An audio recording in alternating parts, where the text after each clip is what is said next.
All right, I'm gonna call this meeting of the Powell Budget Committee to order. Wednesday, March 4th, 2026. We're just having a meeting to ask questions of the budget for public works, public safety, and start with public works. That's their questions. Would you like me to share, Yeah, all the screen. I can share it just on the screen internally, or I can screen share it so it's part of the recording. What's your preference? Why don't you screen share it? Okay, give me just a moment. Grab the right one, fire department. And then that way I can move to the different areas that you're talking about and we have the context up there on the screens. Okay. Tell me where you need to go. Will you really help me with it? I don't think we had any Want real heartburn in the, me to just start at the beginning at facilities? Would that be easier? yeah. And hang on, can blow that up a little bit. Okay. I remembered one question from this part. Yeah. A question was if we had looked into like bundling some of the services, so like cable, internet, phone, for example, and if there could be potential savings in bundling those things. So I have reached out a few times to Consolidated about bringing the Public Works phone in under the town one. And it hasn't gone very far, just so you're aware. Not a bad idea. Internet, there is someone exploring the possibility of different internet companies and how it could be, there could be cost savings, but I don't think we're going to have any of that information and time coming into this. But it is absolutely things we're looking at. Thank you, Dan. Let me answer that. Yeah, I mean, I'm new to this, so it's like a lot of that, we talked about that already, and I even wanna look into our cable because I know we have a TV in there. Right. I know we have a TV in there, but I don't think we're getting cable in there. So I kinda want them to tell me how that bill works. So you should be getting two separate bills, one for your internet. Yep, And then you get like a $10 or $12 bill a month. That's the cable, which was the weather service. okay, And that's all I know about it. all right. Okay. Thank you. Okay, I think we can move on to the next tab. I just wanted to interject one thing on the building equipment maintenance. There was some questions in the Yes. presentation. So I have a little bit more history knowledge of this because I worked with the previous road commissioner last year and knew about the budget line in 2026 of 18.5. Originally, he had some repairs planned. With the sand and salt shed RFP happening right now, because we have found there are bigger things that need to be done. There were other projects in building maintenance that we figured we could work on. So Dan has right now two projects that are going to happen this spring on building maintenance, and then has another one planned for next year, which is why that's at the 13.5 level. And that piece of information we did not relay to you the night of the presentation. Care to share with us what those projects are? Yeah. When we come in at night, there's like the light system and the wiring system in the building and around the pumps and everything is, most of them are burnt out.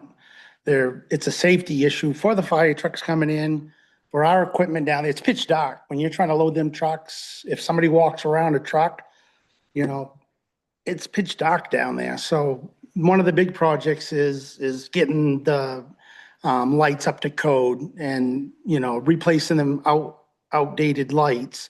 So it's a safety issue, even inside the building. And that's one aspect that, when they do the major work on, that'll be all done. And then the other is our fuel depot, the shingles are gone on the fuel depot. So I got prices for all of it from vendors already to replace and do a metal roof like we've done on the rest of the facility. And then there was the third one is is, one of our doors, like literally when it rains, water comes in to our building, so it's all rotted out. So we had it looked at by a contractor. He's gonna flip the door around so he can build a better sill on the bottom of it, and that will keep the weather out of the building. So that's the three projects. I've gotten prices for all three. So that's what that money is gonna be used for.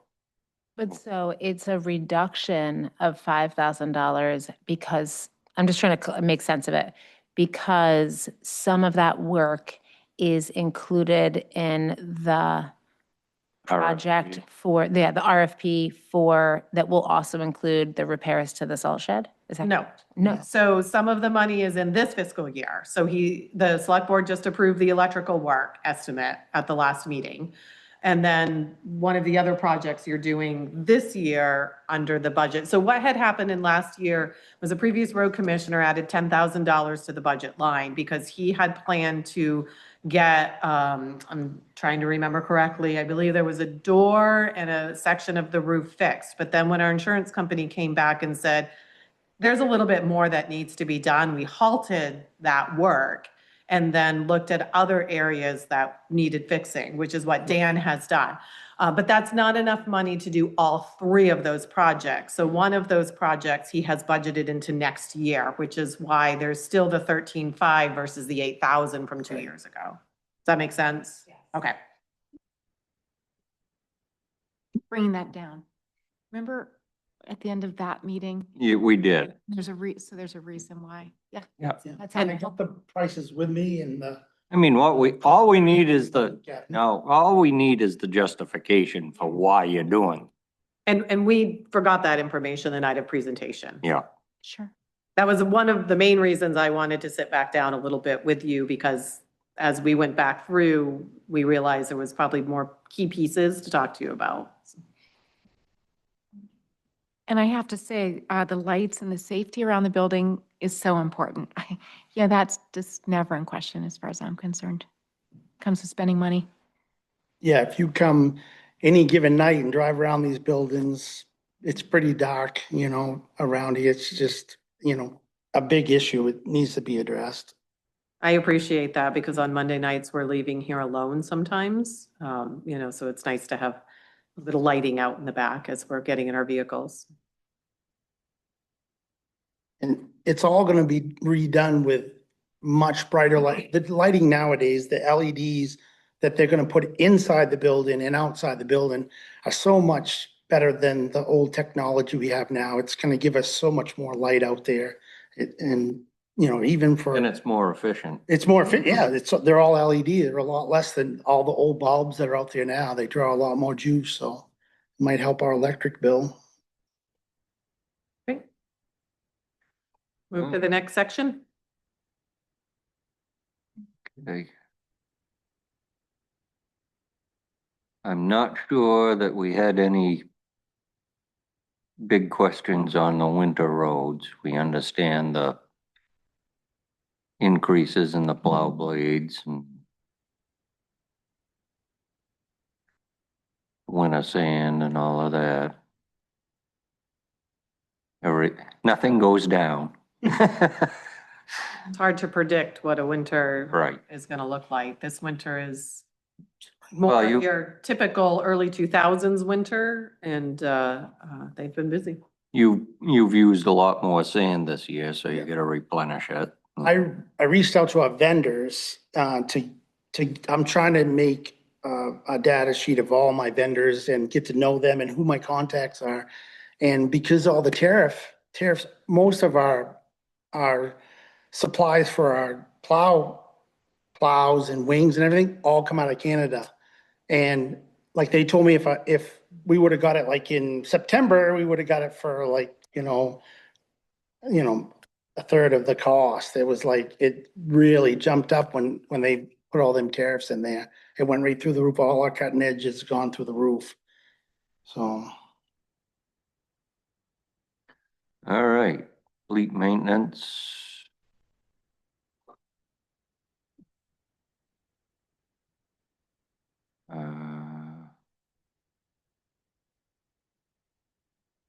Didn't see anything in there that really stuck out to me.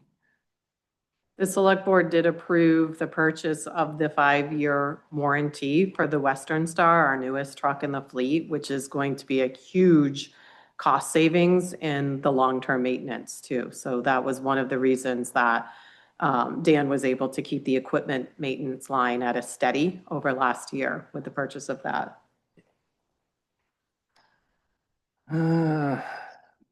Fuel. I got the green light. Did anybody else have any questions on the equipment maintenance? The fuel?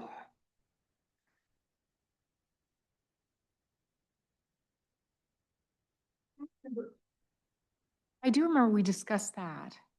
We looked at diesel.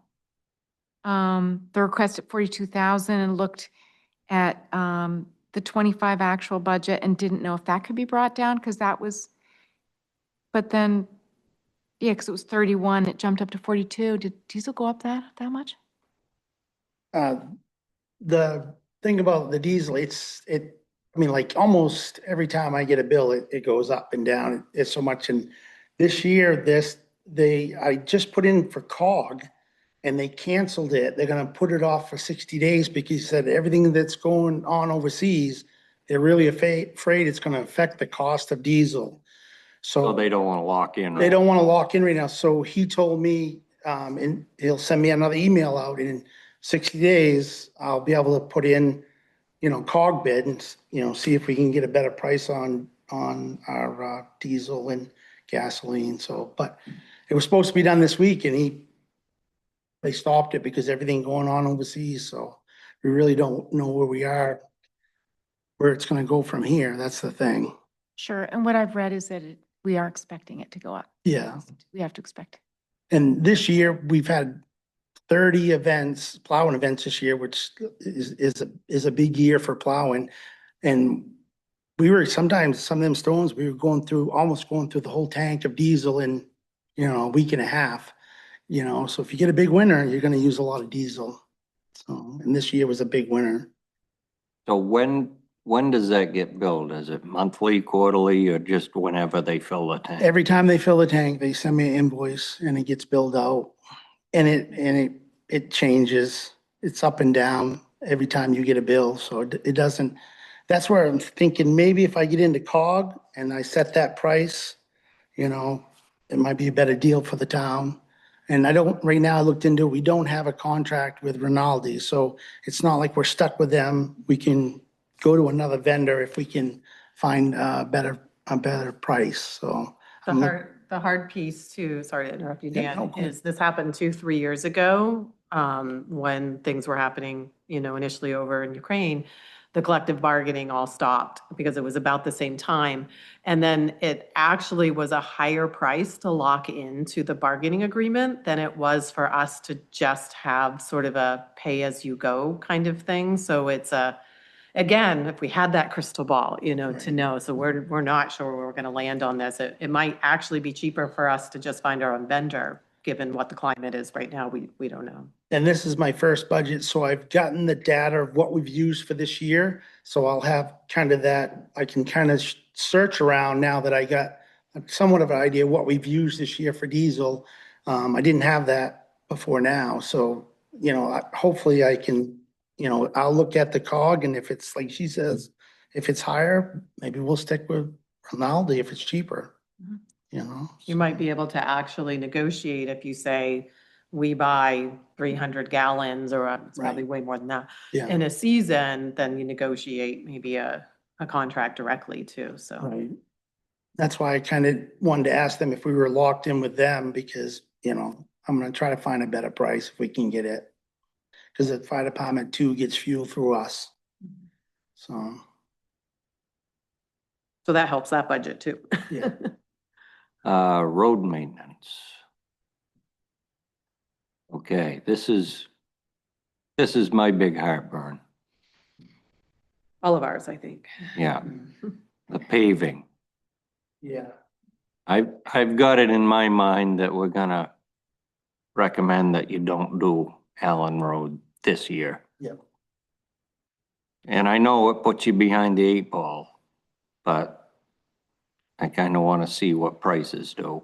So I got a lot of the prices and they're crazy money compared to last year. So I did talk to the select board and we're kind of working behind right now. It's like we're paving and stuff's not prepared. And, you know, I come from a place where you did the tree cutting, the ditching, the culverts the year prior. So I've been talking to them and we don't have a big budget for crack seal. And I was talking to them about taking a year off, giving me the time to get Allen Road prepped, Hodgson Road prepped, but have them come in and crack seal all these roads. Because most of my vendors said they'd rather see them roads crack seal before they pave shim and overlay on them. So that's the avenue we're working on right now. I got three quotes out there right now. I got one back of what it would cost to do most of our roads that are in need of crack sealing, and crack sealing really helps save a road. So I'm kind of running that avenue. I don't know what the select board has really decided yet. I got some of the figures and I'm gonna have more for them to see if we could do that this year, and maybe that will help the budget out there. I'm just too. Your crack seal budget's gonna go up. Right, and I think what the select board said is maybe if we're not gonna do the paving, like I saw one price to do the whole town, do all the roads I wanna do, it was like 50,000. So John spoke that maybe that we can allocate that money and get all these roads done, and then I can have my crew work on prepping the 2 roads that need to be paved, and then we pave them next year, you know? But you're saving your road a little bit. And I also looked into chip seal. So it's, you know, whatever, however. Hodgson's been chip sealed once. And they did it's horrible job. And it's due again this year. It's good for 7 years. And it's like, when I look at the numbers, you're only saving like 30,000. And I think that's why Matt and other road commissioners in the past have gone to paving. It's more expensive, but it gets you more years than chip seal. So I did get the numbers for them, and I'll have to contact with them and see what they want to do. But I'd like to see that happen, is do the maintenance rate this year and then pave next year if we can.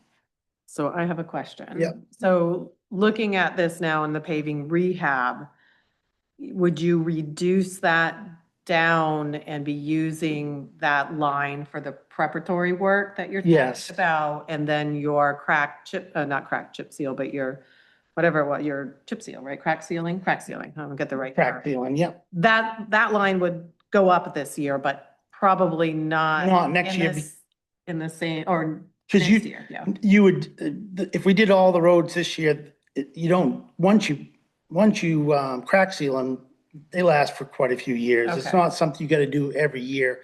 I know bigger towns do, say 5 roads a year, and then, but we only have 5 or 6 roads that we need to do, so, and it looks like it's around 50,000. And then our roads will be ready. And if we decide to pave next year and we get all the earthwork done, they're ready to go next year. I do know the frost has opened up a lot of Oh, cracks. yeah. But- So you're gonna probably, by the time the budget committee meets to work on their recommendations, have edited numbers then? Because I'm new to this, so it's like, when is the next time that I should approach So, John again on this? now, soon, tomorrow, Monday. So we're coming to the end of the budget cycle for the recommendation portion. Okay. So right now, we tentatively have a meeting scheduled, which is kind of why we're meeting now, so that we can help the budget committee be a little further along in the process of their recommendations, so they don't need time past the 16th, because we have public hearing deadlines to hit next month. And Okay. so tentatively, we have put on the books March 16th, and we're going to solidify that date by the end of the night for the budget committee's recommendations towards towards the warrant. The 23rd, the select board are doing their recommendations so that I can then send the draft warrant to the attorney for review prior to our first April public hearing. So I would have that conversation as soon as you can with him, so we can submit some edited numbers, which we could send in an email to them ahead of time too, so they have time to compile that into their data as Yeah. well.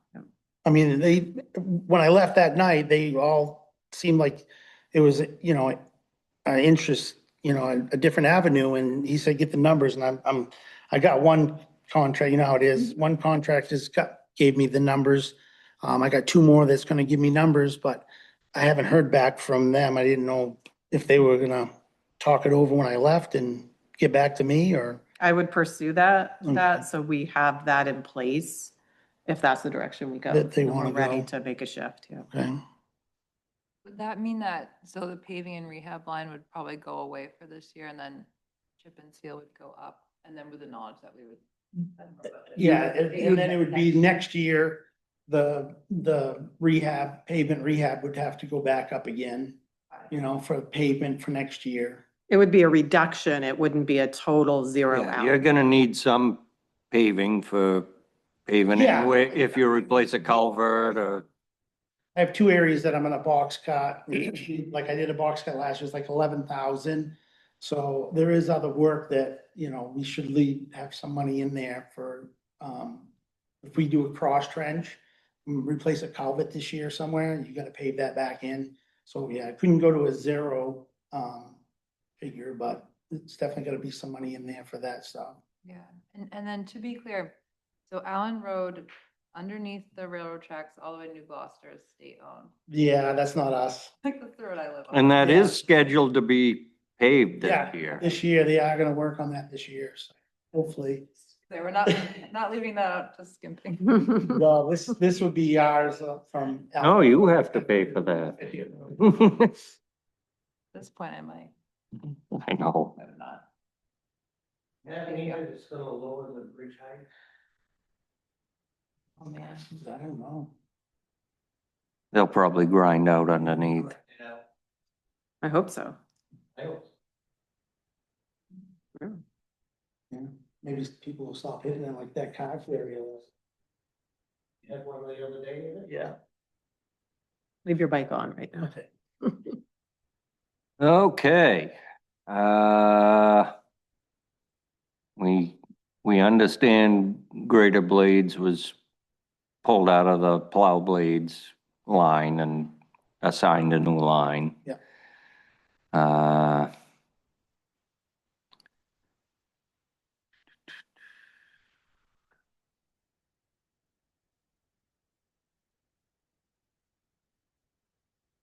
Is there anything else anybody sees that's,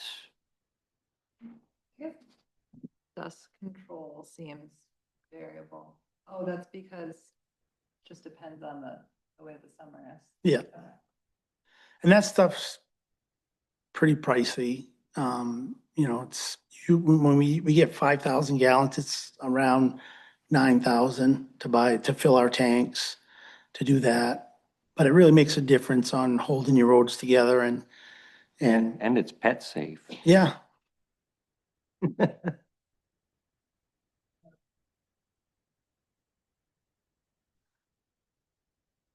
So we did discuss dust control and didn't know if that could come down a little bit. And I'm assuming that, so the 9,500, the highest you'd spent, I guess, was 65.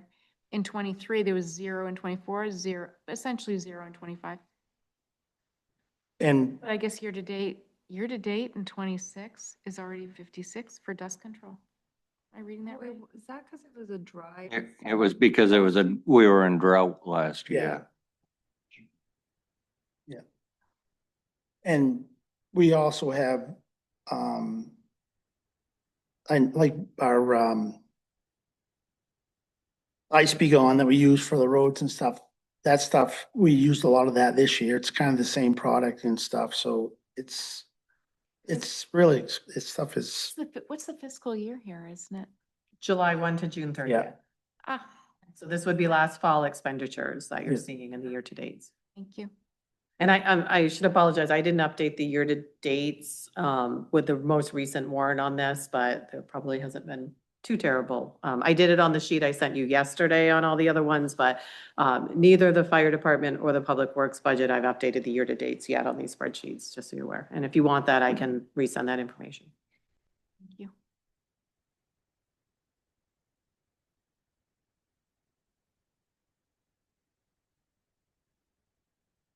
Yeah, I think we're looking okay on that. Line painting, how many roads do you do?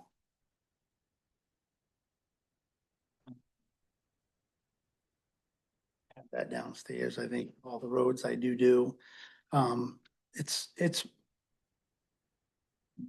pretty much every one, even Libby Road. I think pretty much every road we have lines on. And I know that helps when you plow in the wintertime, them yellow lines are awesome. When you're plowing Oh, yeah. it gives you something to go by when we got them storms where you can't even see in front of the blade, but you can see that yellow line. It's a godsend to have them on there for us plow drivers throughout the It's a winter. godsend for everyone when it's foggy. Yeah, when it's foggy too, and that went up a little bit last Wow. year, so that's why we kind of went up a little bit on it. You've been over budget the last 2 years. Yeah. So, yeah, I get it. Yeah, And like some roads that historically have, some paved roads, town paved roads that historically haven't had lines on them. I noticed that just like last year, some of those roads got lines for the first time. Like the paved section of Verrill, for example, hadn't had lines or hadn't had lines for a while, for at least a couple of years or something. There was a period of time with no lines and now Right. there's lines. And so as we have more paved town lines, paved town roads with lines, that probably will also cause this to be more expensive as we have to repaint them. yeah, yeah. And the cost of the product. But a road like Elmwood is actually like a county or state road. State does that one. Yeah, we don't have to touch that. Yeah, that's good, because that's. Yeah, a- we do plow it, but we don't have to worry about the lines or any of the maintenance on it. The state does it all. And do they compensate us for the cost of plowing it? Yeah, Yeah, it's a DOT. DOT compact. Yeah. Do you remember what we got last year? Are you talking about the road assistance? Yeah, it was a pretty good chunk of money. I can think. tell you. Yeah, I think we got back last year.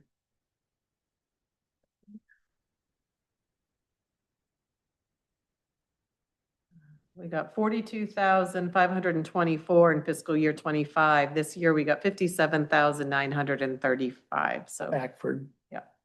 Doing their roads. Yep. All right, I guess on to supplies.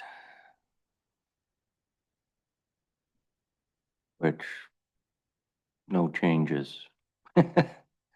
Some of,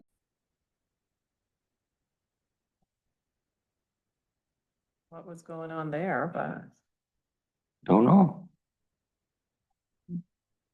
well, let me get back to screen share for a second. Yeah, there, but. Hmm. All right, and administrative costs.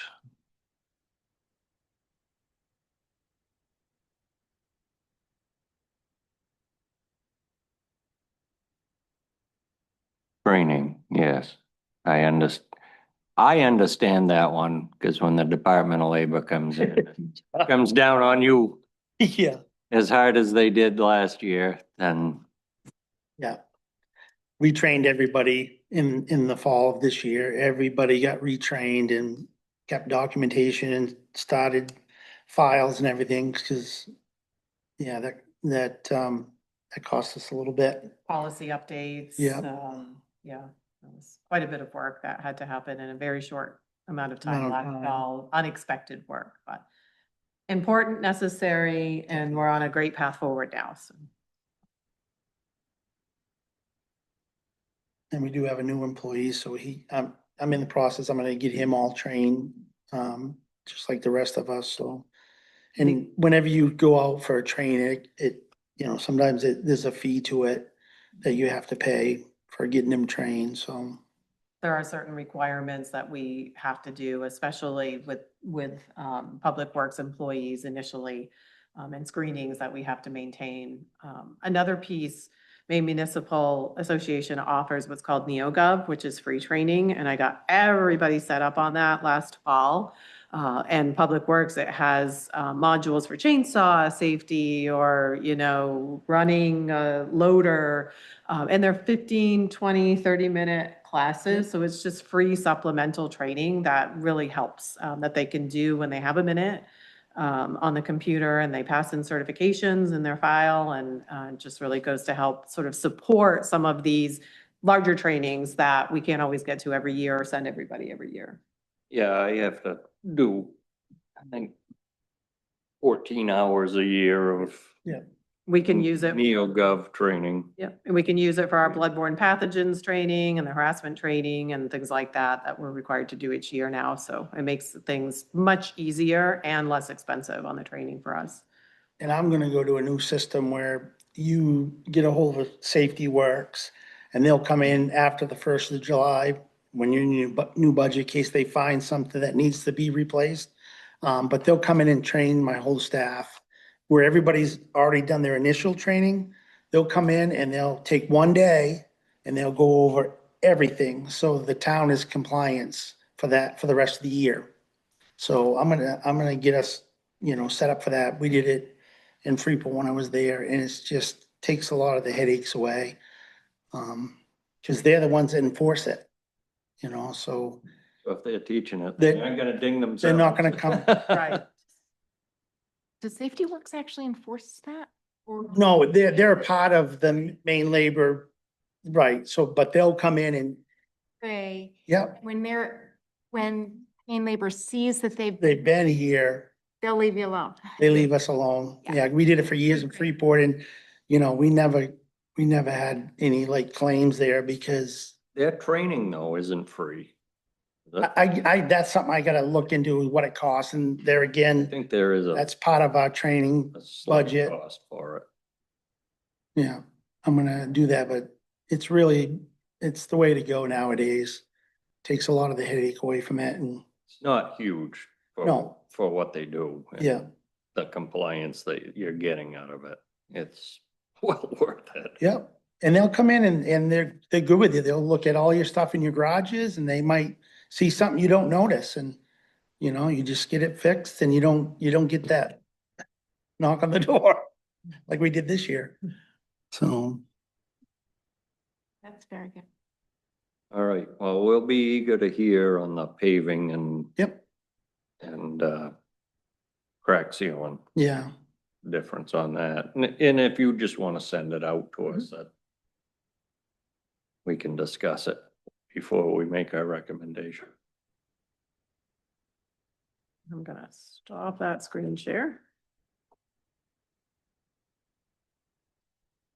Think we're good with Public Works? I think so. Go home, get. I'm gonna go home and go to bed. Thank you very much, everybody.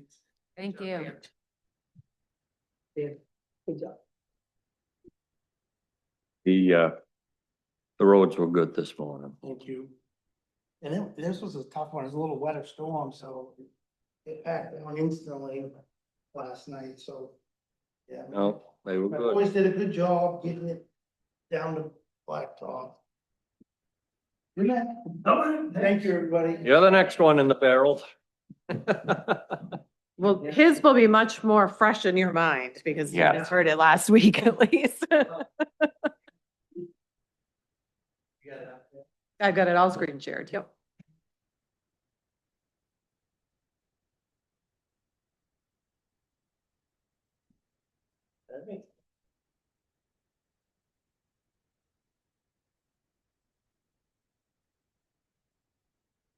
All right. Well. Dispatch, I know that's in flux right at the moment, so. It is in flux, but I don't see any way around it. we knew the $2,000 IT fee was coming this year. Right. And the 6% is $412, so. You know, the lawyers looked into it. $412 difference between the 3 and the 6. Yes. Yeah. Yeah. The lawyer looked at it and said technically they have no right to charge us 6% when we have a contract for 3%, but there's really no other place to go. For dispatch services. Our options are very limited, so. I still have a call into the county manager to just make that point. I think it's important to point out that we had a contract at 3% and that they legally cannot raise it to the 6 mid-contract. But it's not worth bringing the attorney in at $275 an hour, $412. But I still think it's worth just having a conversation with the county manager to say, hey, you can't do this kind of things. So just to be clear, you had a contract and then they just billed you differently? Is that how that works? No, we have a contract that we entered into them with last year. We have an ongoing 3-year contract that we keep rolling over. And last year we entered into the contract, for the next 3 years, last year, this year, and then next year. And the county's having some financial difficulties, so the council and the county commissioner have decided that they want to try to find money wherever they can, and one of the places that they think that they can find it is through dispatch services. Wow. It's self-inflicted financial difficulty. I won't get into the politics of it, but yes, it is. It's a breach, even though it's a breach of the terms of the contract. Correct. And can they drop you? If we refuse to pay, So, yeah, can they drop you? I think they can. I didn't read that part of it in the contract, and I don't know if Ben did or not, but I didn't ask about that portion, so. I mean, yeah. It's always a good thing to push on. I totally agree that you hold them accountable. Yeah. And maybe even try sending them a check and say, okay, this is our contract price, and let it go. And they may go, well, we got the money out of these guys, but these guys wouldn't pay. I mean, it's literally sometimes like that. Yeah. But yeah. So it's not just us, they're doing it to every town that they dispatch for. So, some towns, their contract is up this year, so they don't really have a choice in the matter. So they're getting, like North Yarmouth they're getting the 6%. I don't see, like Becky said, at $275 an hour, I don't know if it's worth us to fight it. Sure. And it'll cost us a lot more to transfer it to. No, but it is worth a conversation. It is worth a conversation, but for us to transfer to another dispatch agency, so the only 2 choices we would have would be Westbrook and Brunswick. And we left Brunswick because they were terrible. And Westbrook. And they're still terrible. And they're still terrible. And Westbrook is no better. So we're very happy with the service they provide. They do a really good job, and they're very respondent to us, which is one of the issues that we had at Brunswick. We were the last on the list of people that they would answer on the radio. And it didn't matter what our situation was. We could be having the most important emergency. It didn't matter. They took Brunswick calls first, and Freeport second, and us third, so. All right. EMS transport, we're aware of the situation with Freeport and understand. Yeah, I do want to make it clear that there will be probably some reduction in services because, Freeport was able to provide a paramedic probably 90% of the time. That may be an issue with both of these towns. I don't see it as a huge issue because they're going to be able to get paramedic intercepts from other towns when they're transporting to the hospital. And And the way. probably 90% of our calls are, Our basic calls anyway. Yeah. So. Is there such a thing as a freelance or independent paramedic? Like, I'm not sure I understand the question. I mean, I don't know enough about public safety that I don't, if my question even makes sense, but like if the paramedic service is sometimes not a given when a call is being responded to, is there a way to, for our town to just have a different contract with like an independent or paramedic? So paramedics are licensed through whatever town they work through the state. So So you you have to have a sponsoring agency. Some regions do have what they call A fly car and it's usually paid for by several different towns together. departments together. So that may be something that if this partnership works with Durham and North Yarmouth, that we may look into doing a paramedic fly car. With them, But- because they Right. would also benefit or maybe be interested. Right. Yeah, not here in town, because first of all, to go to the paramedic level, now you have to buy a monitor, which is like $40,000. And all the other equipment and the drugs and all that stuff that goes along with it, and the car itself.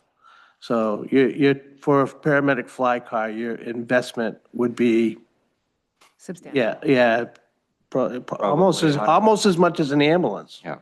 So, yeah, once you figured in the price of the vehicle and all the equipment that they would need and paying And for, pay. and paying for the paramedic, yeah. So we're in a unique situation here in Pownell where we're not big enough to support our own ambulance, definitely not. And, everybody else around us has an ambulance except for us. So it's not like we can mutually aid them in that regard. We can with fire apparatus, but not with EMS, so. Yep. All right. Now let's go to administration.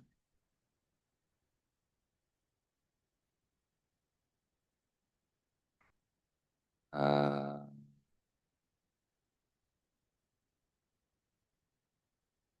Computer.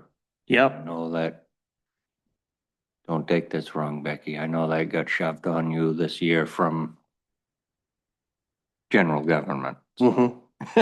Well, some of it, Some of it. Some of it. some of it. And the other- some of it is the other, Some of it is dispatch, Right. right? Because the $765 of it is for I am responding, Yeah. which is where we get our push notification. So whenever we get a call, we get a notification on our phone for that call. And we also use it for scheduling,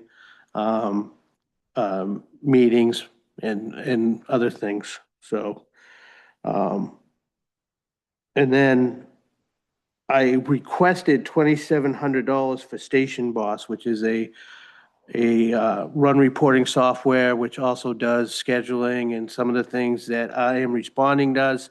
I'm not ready to get rid of I Am Responding until I know that Station Boss is going to fulfill our needs. There's a one-time $1,950 charge from them to get set up. But then the annual license fee would be $2,700 a year. And I talked to them about going up, what do you do for, they don't do increases very often. He said the last time they did an increase was back right after, the pandemic. And they haven't increased since then, so. and this, if I understand right from last time, this may replace the I am responding. Eventually, At some point. yeah. Yeah, if it works out, I anticipate that we can totally get rid of I Am Responding. And I checked with Cumberland County, and I don't know if I told you this last time, but there will be no fee from Cumberland County to set it up. Because they can piggyback off of other platforms that the county already uses. I didn't think you weren't sure. I wasn't sure, but since then, we've had quite a few talks about it. I also I asked for references, and I checked 4 references on Station Boss, and every single person said they that they love it. When they call up with a problem, they get the feedback that they need or the assistance that they need, or they'll rewrite the program so it'll work for them. So yeah, it's raving reviews is, yeah. And as far as, especially going into this new EMS system that we're gonna go into at North Yarmouth and Durham, I think it's important that we have good reporting software, so we're able to track that.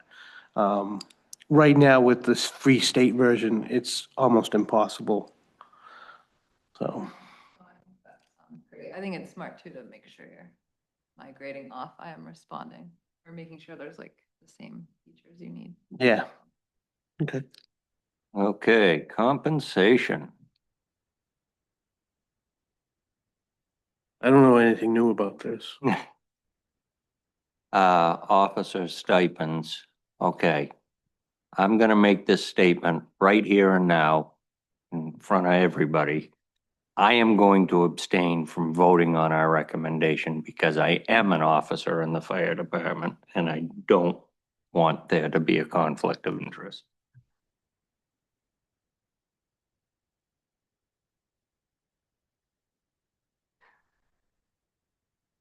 Have we firmed up your stipend since the last? I've had my review, but I haven't heard anything. Okay, I'm sorry, I can give you that information. You didn't. I'm sorry, I haven't given you that information because I just got that information, but I can give you that information. Okay, I'd love to hear it. Okay, so, If it's the- good news. It is good news. So Oh. the select board, but well, they're going to hear this, so you're getting a little precursor of my presentation next Monday. The select board set a cost of living increase back in December at 3%. So per our policy, there is always a cost of living increase of that the select board set. So this year, that's 3%. Then there's a merit increase, which our personnel policy, depending on how your eval scores, can be up to 2%. The select board advised me last week that they want to do 3% for everybody on a merit increase. So they're deviating a little bit from the personnel policy in the merit portion. So when I present my compensation budget for the other departments next week, Public Works and myself, those are the figures that I went by. So in terms of the chief stipend, we need to do 3% on the 20,000 plus a 3% on top of that, which I could actually, give me a second. so that'll be 6%, which would be, Well, 5 was 1,000, so it'd be Well, 1,200. I've been advised to do the 3%, then the 3%. So the figure is not a static 6%. It's actually slightly higher, so.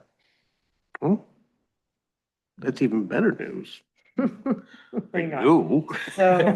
So you were 20,000 last year times 3%. So that puts it, it's easier to do this with an adding machine, 20,600, then times another 3% plus 20,600. So that's going to put it at 21,218. I'm going to just put that change in there so it correlates through to FICA Medicare and that as well. Call pay, I know there's an increase in minimum wage. Hmm.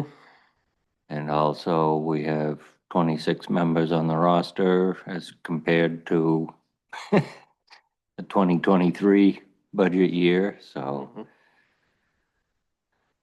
that correlates with training and maintenance And FICA and Medicare. and FICA and Medicare. Health insurance, full year instead of half year, so, Had a 9% increase, and I anticipated a 9% increase, so I advised Jesse to go on that anticipation of 9% as well next year. Mhm. Plus Yes. the full year, yes, Yeah. plus the full year. okay, And then the EMS on call. yeah, Okay. and the EMS, that isn't per diem, yeah, Right. okay. That's. Yeah, we had a grant. Yeah. For this year. Next year, we don't have the grant, but it's a good, I'm gonna tell you, I think it's a great addition. It's working. It is working. Have we looked into like if there are any other grant opportunities or? So we will continually look for those. Yeah. I don't know if Maine EMS has any more. You know, there's other grants out there that we could look at, and we will continue to look at those. And if any of those come available, we would obviously use that to offset this. So, Who, is that, does that fall on you? Are you the one that like looks for grants and applies for them? I look for him. I had my captain in charge of EMS, actually, I knew about this grant and I said, can you look into it? And he actually does all the paperwork for it. So, and he was a lieutenant, and that's why I promoted him to captain, because of the workload that he's had to take on to basically manage this program. And the financial savings Yeah, he brought to the town, right? yeah. To be able to. Well, so this was a program we never would have tried to push out on our own, although the comprehensive plan does state in there, start investigating, per diem employees, so it does kind of go along with the comprehensive plan. Question, maybe I missed something. Why is it that we didn't have a per diem EMS before?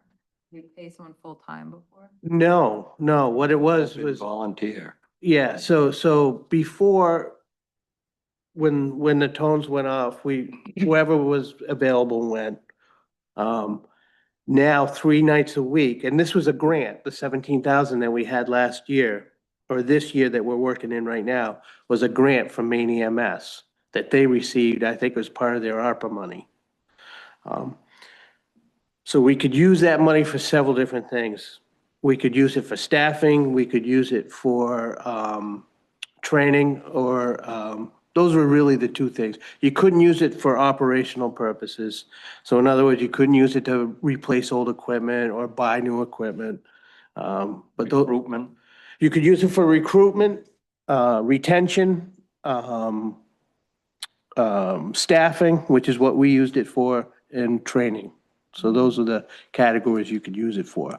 So that's where that 17 originally came from. It was $17,061. We decided to go try a pilot program. I don't know if you were here the other night. Were you here the other night? Okay, so I'll just go over it again. We decided to start a pilot program to see if we could staff it with our own people. And so what we did was we picked 3 nights of the week, Tuesday, Thursday, and Saturday, from 5 to 5, 5 at night to 5 in the morning. And the object is to have at least 1 EMT on duty, but always 2 people. So sometimes there's 2 EMTs. Yeah, sometimes it's an EMT and a firefighter. What we really try to do is try to do a seasoned EMT with a junior EMT to try to get them up to speed. Because we don't have a lot of calls. We have 100 EMS calls a year, and it's really hard to get good experience on a volunteer fire department where you're only running 100 calls a year and you're not home for all of them.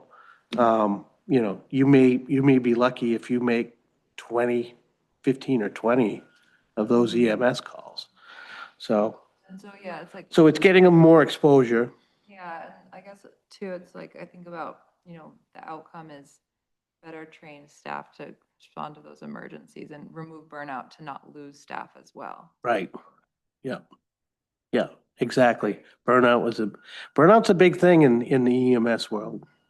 Well, even for a small town like this. You're not dealing with people in their best moments.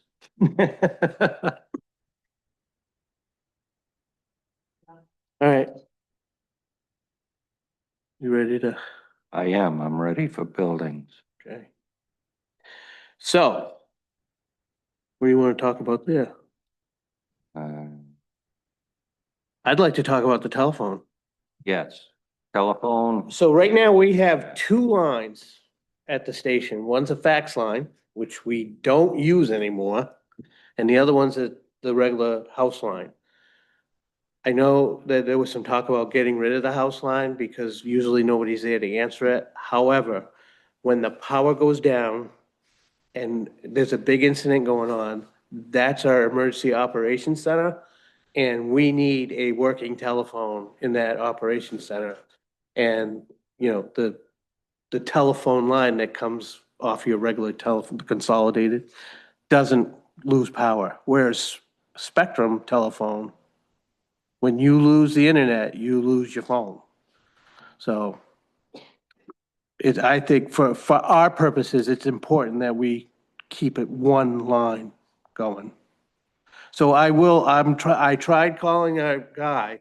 I left him a message that was on Friday, and I still haven't heard back from him. About eliminating the fax line. About just talking to him about our phone. Yeah. So I tried calling the regular consolidated. Oh, no, you have a special business line because, I don't know what they called it. You have a government line or whatever they called it. You have to go through this guy who only handles government contracts. I said, okay. So I called him, left him a message, haven't heard. So I will keep poking that bear. So hopefully I'll be able to come back with a different number on the telephone. It's not going to be much. It'll be about half probably of what it is now. But at least it's something. So, I called on the internet. Right now, we're paying similar to what Public Works is. We have a TV. We pay $12 a month for the TV. And we also have internet, which we're paying about 81 or something like that, $81 a month. I called on that and they said, you don't want to change your plan. If you change your plan, your bill's going to go up to $175 a month. That's not even what we pay at the town office. I know. Wow. Yeah.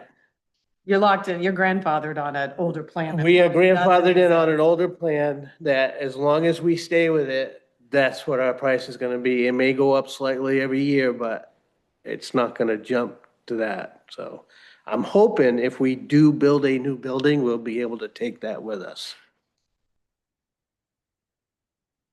Thanks for Okay. looking into all of those things. Yeah, yeah. I mean, I really wanted to lower stuff if I could, but. But there might be an option as we're exploring if we can get all three departments under one plan too. And where we're a little further scattered right now at the buildings, if the future building, you know, happens, it's a little closer and we might be able to actually have one town of Pownell government account, you know, and then have three sort of subcategories and then have some sort of cost savings there. So I'm doubtful your grandfathered plan will move over to a new building. They'll see that as an opportunity to be like, oh yeah, that doesn't exist, it can't move. And so we're gonna, but at that point in time, we might have done some research to see how we can encompass everyone together and Mm. we have some cost savings and stable, good internet for everybody. Yep. All right. I don't see anything that really sticks out. I mean, I know electric rates are going up. We're still at the select board level talking about Ampion Solar and whether the town wants to engage with that. They're telling us, based on the bills that I gave them, which was the Mallet Hall, the Public Works, and I believe both fire station bills, that it could effectively be about $1,000 a year savings across the board. But we won't know that until we switch and see it in real time. And I'm still talking to a couple communities that are working with Ampion and getting real world experience about how is it working? Are you seeing these savings? Would you share a bill so I can see what this looks like, you know, when it's billed out? And I have gotten some positive conversation feedback, but I haven't seen anybody's hard data yet. So we're still discussing. It won't make, you know, $1,000, it's $1,000, you know, that we could be looking at, but. Across three budgets. Across three budgets. Yeah. We are also, as part of the Community Resilience Partnership Grant Program that we enrolled in last year, working towards upgrades here. And the final goal, once we improve some of the internal infrastructure, the lights, the heat and cool pumps, hopefully windows will be an opportunity, is to potentially maybe even put solar panels on the back portion and be more self-sufficient in solar. So that was part of how we wrote the grant for the heat and cool pumps last year, which we got that grant money of about $54,000 to install heat and cool pumps in all the offices, the lobby, 2 in this room and 1 in the stage room this year. That was how we wrote the plan, to show that we're trying to work towards more green, renewable energy and be self-sufficient there. So we're working hard to try to tick that electric budget backwards. As far as the 2 fire stations right now, I think we'd be biting our nose off to spite our face, putting solar panels on them, and then hopefully a year or 2 down the road, we build a new station. A new station, however, it may not be a bad. We wouldn't be putting solar panels on. This is a solar farm. Okay. It's buying into a, So- not buying or signing on to a solar. Right, signing on to a solar farm and getting credits. And so that's where my need the hard data mind can't picture what this is going to look like. And one of the options I'm weighing is how much work will go into it to get onto it, and then unenroll should we move to a panel system here. Is it going to be worth it in 2 years, for 2 years savings? And then what's that cost savings look like? And this is why at the select board level, we're really talking about, and we've been calling Brooksville, Maine, and then Elliott, both with them. The advantage to this is they will do a fundraising campaign with the town. So if a resident signs up, they put, I think it's like $100 for every resident that signs up towards a fundraising, and it could be specifically to something in the town. The town of Brooksville needed a new roof on their salt and sand shed, like the one they have out for the community. And they got something like $4,100 towards that roof through the campaign. So the town could choose something small that we need to upgrade and put that money towards it. Or we could choose, maybe we want to donate it towards Freeport Community Services because of the level of support that they're providing for us. Or maybe we want to put it in the Keep Pownell Warm Fund, because I can tell you I get 2 to 3 calls a week, for heating assistance right now, as cold as this winter's been. So there's so many unknowns at this point. But again, as Jesse said, at this point, as Jesse said, it's 3 departments and $1,000 that you're splitting that money apart, so. I'd just like to add, so I looked into this, and something that concerned me, and it may not be the case anymore, is that if you wanted to go from the community solar to real solar panels, I remember in the contract, it was very clear that if I wanted to get out of the contract, they had to find somebody to take my place for me. And I said, well, what are you talking about? And he go, well, customers are hard to come by. I go, yeah, I know, but that's up to you if I want to get out. So there was just that fine print if you wanted to switch. So just be aware. I appreciate that, because I'm the voice of skepticism when it comes to this. And one of the questions that we asked when one of the representatives was there was, how easy is it to get out? And we were told we just need to give them 6 months notice, because the billing's always behind by 3 months. And that was my first red flag. All right, I need to see this in real time. I need to see somebody who's doing this and hear, what that experience is. And from the 2 towns we've talked to, their current experience has been fine, but neither of them have tried to disengage yet either, so. Well, I just brought up to them, I said, well, if I lose a customer, I don't say to them, you can't leave until I replace you. I've never heard of such a thing. I said, Right. that's business.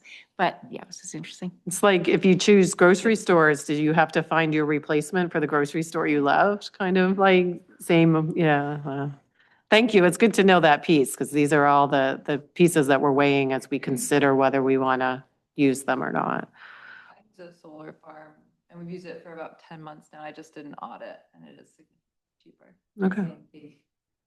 But you do have to manage it, so watch it. Because then if essentially we didn't bank enough solar over the summer, so now we're eating into CMP. So now I'm paying regular CMP rate until we bank enough solar again. And with a drought where we didn't have a lot of cloudy, rainy days, like you didn't make enough this summer, that's interesting to me. No, we chose how much to bank. They help. Oh, okay. Decide how much your monthly bill is. Okay. But you essentially pay the same monthly. It is administrative overhead, but like, Okay. I can. Yeah, I would like to have a conversation. Yeah, who's next, Amp? I don't know if we were. I've heard of them, but we were approached by Ampian, and so we've just been hearing them out with their presentation and then talking to some towns that have used them. What was intriguing about them was the fact that they offer that fundraising option where we could get something taken care of, in the town, something small, or use that money to offer something, maybe it's charging station or, or something like that. And it's offset by the costs that we get for people that sign up. But my other piece that if the town is in a campaign, we're essentially supporting that. And then if you're not happy, my phone's going to be the one ringing too. So I don't want to be endorsing something that we're not responsible for at the same point. So that's kind of where my sticking point comes from too with it. We'll see where we end. We're still looking into it. Can you give me the dates? Okay, on to operations. Okay. Communications.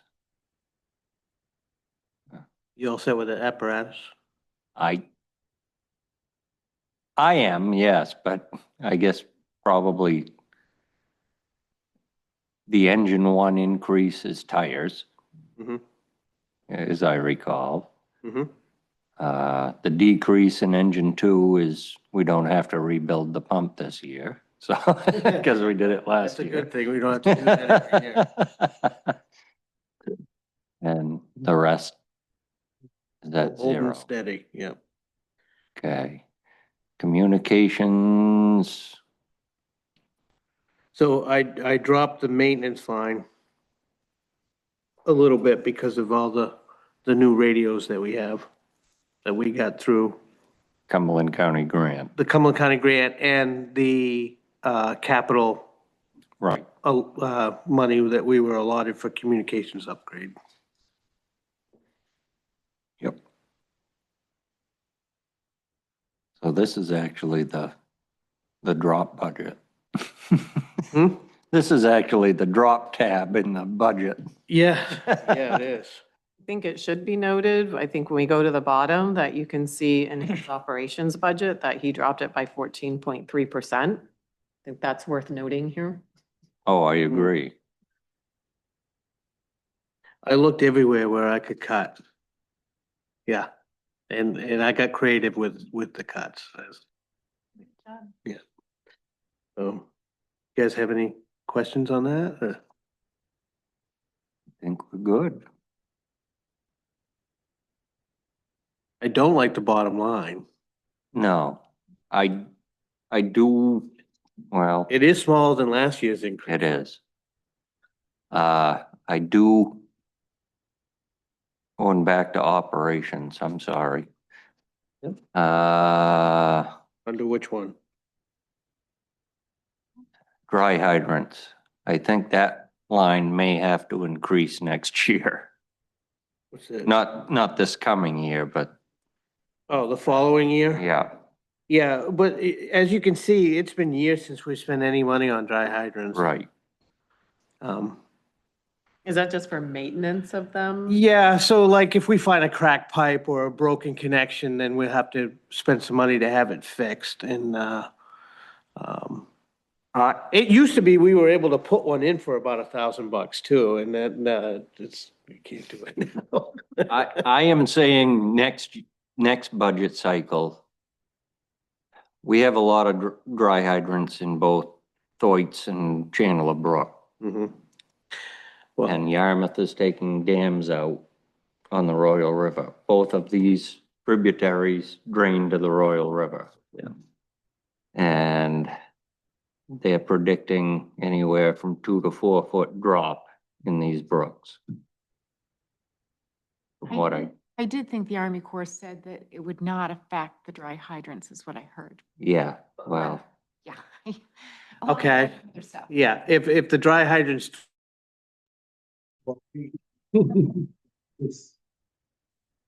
so we may have to do some significant work on dry hydrants next year. Yeah, no, I agree. And that, I think that's an item to look at in the next budget. Yeah. Um, Yeah, I'm just saying this for the next, yeah, I do plan on spending some money on that line item in this current budget. Right. Right now, North Yarmouth is, we're going in with North Yarmouth on a dry hydrant on the Royal Road. We're gonna share it. And then we have one on the Poland Range Road that was put in when they redid the bridge. But it was never finished by the prior two road commissioners ago. He never put the connection on it. Some kids went through some rocks down in it. So now we gotta do some work on it. yeah, Oh. which I don't think will be very expensive. No, but we got some money to spend over there. We gotta do something about the one on Tuttle Road. The one on It Tuttle. really needs to be relocated. It does, yeah. It's way out in the cow pasture. Okay, that's what I saw out there. Yeah, yeah. Yeah, it's pretty close to where the cows cross the brook, so all that silk is churned up and it just plugs that. It needs to be moved closer to the bridge. So, where the water's moving. Okay, That's it? well, that does it. All right. All set?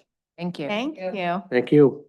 I didn't follow the agenda in order, but Public safety was second. So this is gonna change, right?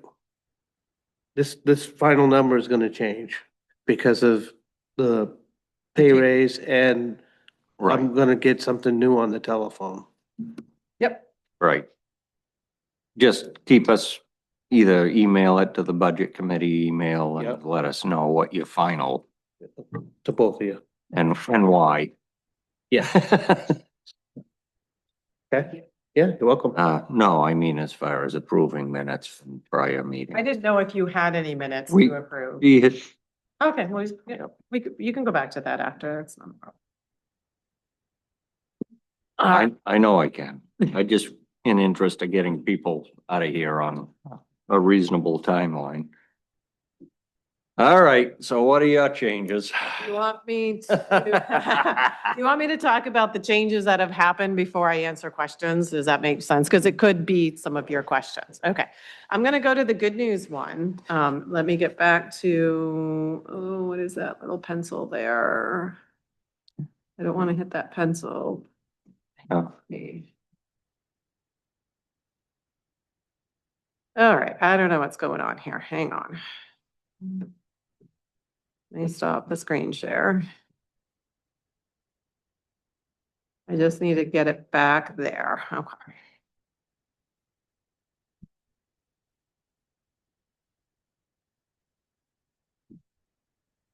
Okay, and we're still, there we go, general government. General government.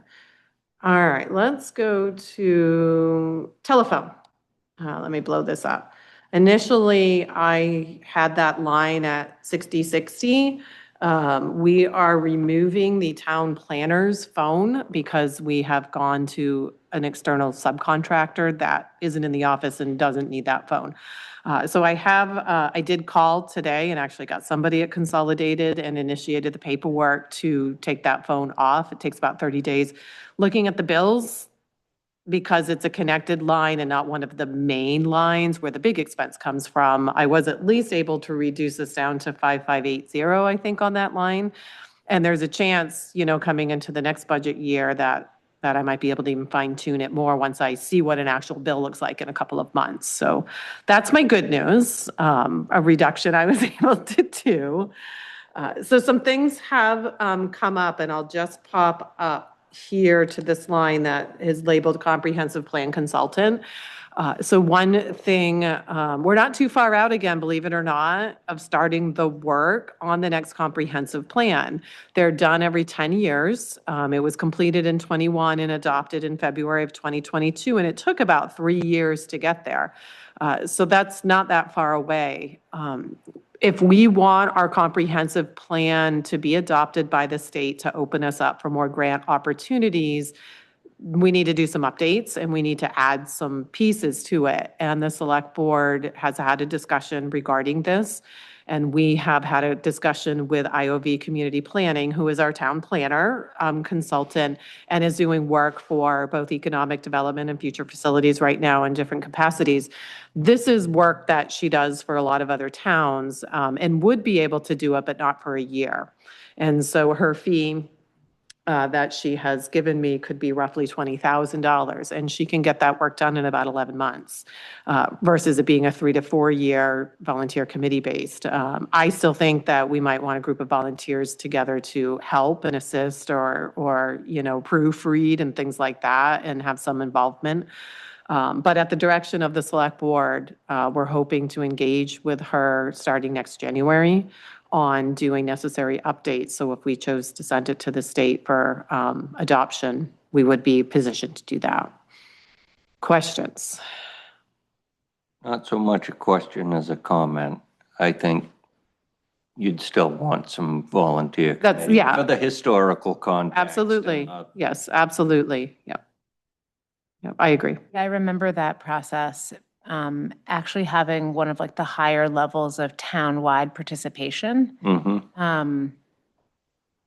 And yeah, so I would second what Andy said, like just continuing to have town members be a part of the Yep, process. I agree. Yep. Especially whereas like, and I don't have any history or connection with the consultant, but like, there is a difference in perspective from like being a resident of the town, not being a resident of the town, et cetera. Absolutely. Yep. And I think too, like dragging it out for 3 to 4 years versus doing it now, then delays the amount of grants we could obtain. You know, it's like the investment Absolutely. now leads to better financial outcomes later. I think you've heard the word grant several times, even in the course of this meeting, and a lot of us department heads have shifted. When I met with the select board for my yearly eval, I told them one of my goals was I'm going to shift to the CRP grant, looking for that, other ways, like we've had some good success in some other grants over the course of the 4 or 5 years I've been here that we've applied for, which is great. And grant money furthers us along without impact to the residents. And we're all just constantly looking, for ways that we can start a new program without impact or support current programs or, refresh or bring forward into new technology, and where we are in the world today kind of things. And it's really important.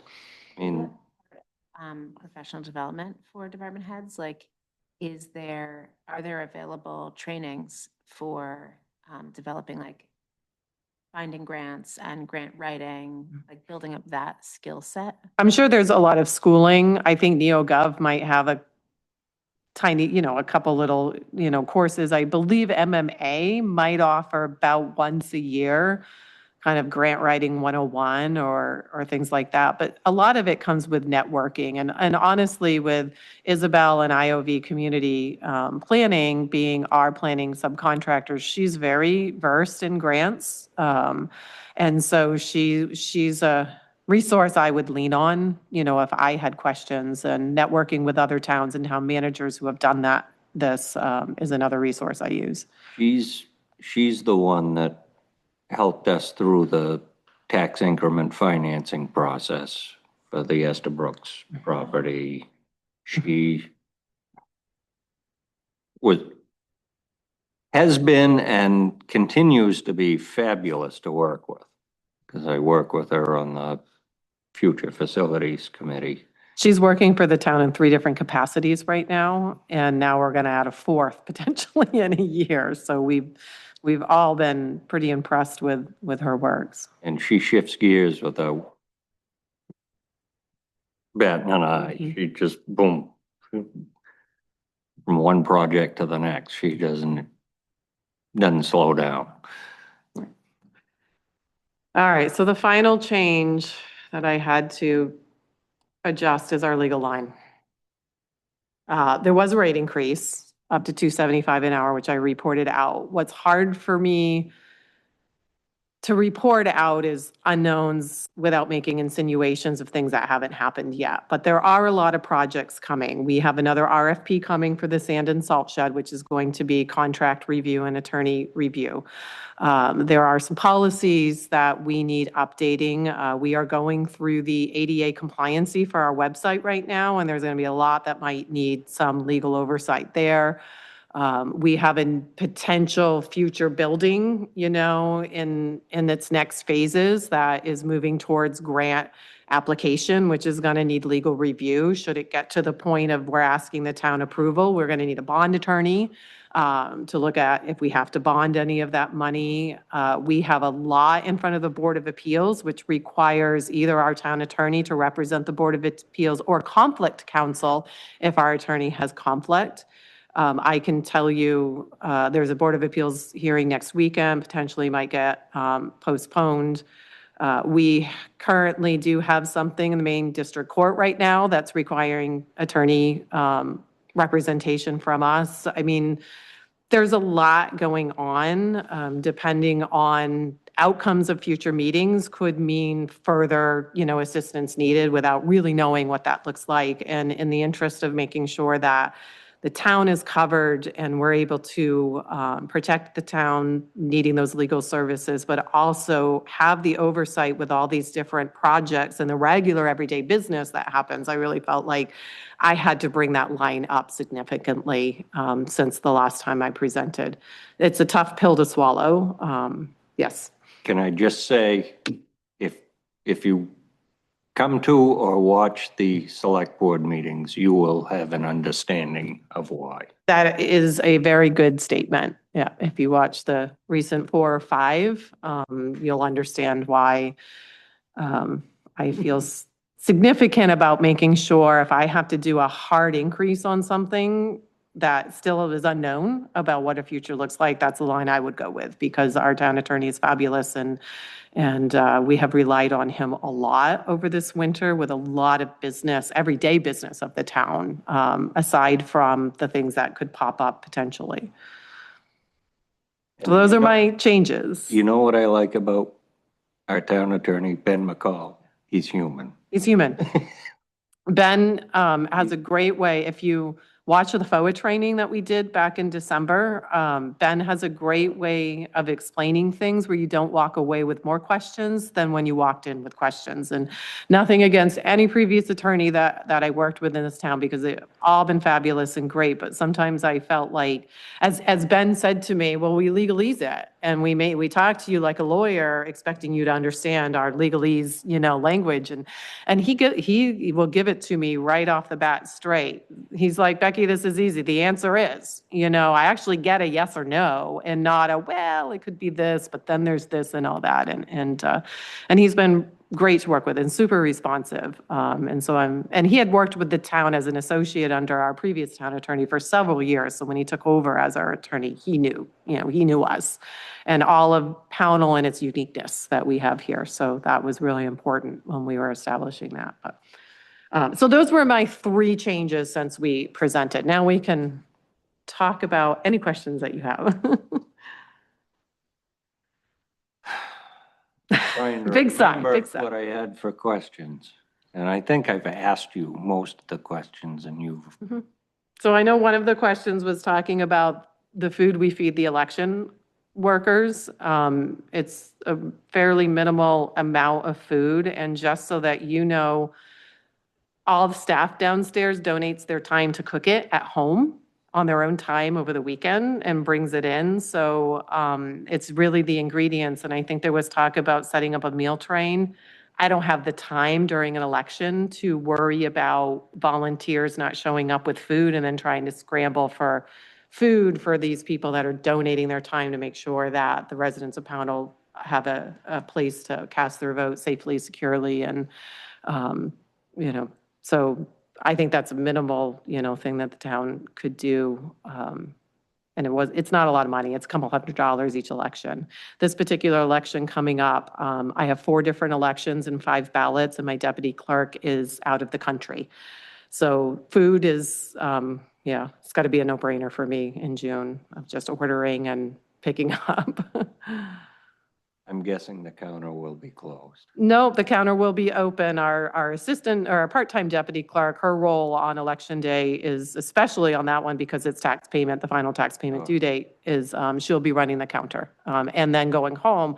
So she's fresh the next morning when the counter needs to be reopened, and I'm, trying to certify the election and the RSU election and the Region 10 election and notify, all that be with a very probably bleary eye at that point next day. But that was one of the questions I remember you asked. I have one question. General government, just in looking at like the budget versus actuals, I wasn't sure on the general government planning board, Mhm. last one there on the town expense line item. Cause it's at 8K. Mhm. Most years it is under pretty significantly. So just wondering if keeping it, why we're keeping it. So let me talk a little bit about that one. So that encompasses when they have to do a site walk notice. So I have to notice their public hearings or their warrant article public hearings. It's any trainings that they need to take, their office supplies. So it's really kind of all that. One thing that really hadn't been happening over the years is the legal line coming in. When I would get the legal bill, I was just paying it out of my legal line and really not breaking it apart to when specifically Attorney McCall was actually doing legal work specifically to the planning board. And given how much our legal line has had come at it over the last couple of months, I've started to really pull that line apart. And so anytime there's specific planning board assistance from Drummond Woodsum, I'm charging it to that town expense line now and showing more accurate figures, really. In the previous years, I never did that. Yeah. And probably if I went back through, I could probably demonstrate, $2, $3, and maybe sometimes $4,000 worth of money specifically for planning board support. So maybe, this is just an idea, maybe we add something to that line's description. So it's like, instead of just like town expense, it's something like, something that would enable us to easily tell that it's like training for planning board, / legal fees for planning board. I don't know. It's really everything for them to operate outside of North Star's billing. So that's the separate line. And I can put something over here to just say, because you noticed in the revenues that I said, this is the clerk fee that comes out of, so I remember to report that out. So I could put like a little note there. And when you hover, you'll see all the different things that would come out of line. Yeah, Like, because then we would build a history. sure. It was like, so no matter if the players change, Mhm. like historically, anyone would be able to look back at it and Mhm. be able to figure out like Oh, yeah. what was going on, or like, or like kind of justify like the pattern. I don't Right. know. I think Yep. something like that might be helpful. Yep, absolutely. Okay, I think we're good. Go back up. Any other, some of this stuff, insurance is what it's going to be, workers' comps, what it's going to be. Let's see, is there anything? Technology has an increase. Again, I spoke about adding the Microsoft Copilot, which was responding to the select board's adoption of an AI policy, which we're ahead of the mark on that over most towns. So I'm pretty proud of Pownell for kind of being one of the first to actually adopt an AI policy. I think there's only about 8 or 10 communities that have done that at this point. As fast as that technology is coming at us, it's important. Copilot is now installed in everybody's computer downstairs, and I got to start working one-on-one. I've been playing around a little bit with it to see, what it can do and how it can assist. And yeah, we need to connect. I have done a little bit of offloading of some of my tasks down to the deputy clerks, and one of them is working on minutes and understanding the amount of time that takes. It effectively can take 16 hours a month for me to do 2 meeting minutes. Jenna can probably attest, and we're hoping Copilot can help with that. Your notes have been really compiled well by the combination that you're using. So definitely would like to learn more about that. So that increase really kind of stems from that. It also stems from me adding that added security and backup to the server, which is super important, especially if we're going to be migrating Trio to Trio Web, hosting it on our server. I wanted to make sure that that had good monitoring and firewall and backup, so. And I'm meeting with ION tomorrow, actually, to discuss our current configuration and any improvements we can do and things like that, so we can stay on the mark with that technology and security. Okay.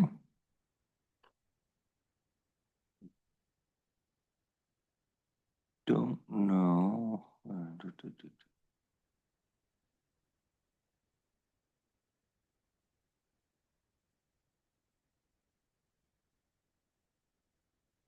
Let me know if you need Is me to that the, scroll. no, keep scrolling. For me, does Sure. anybody else have anything?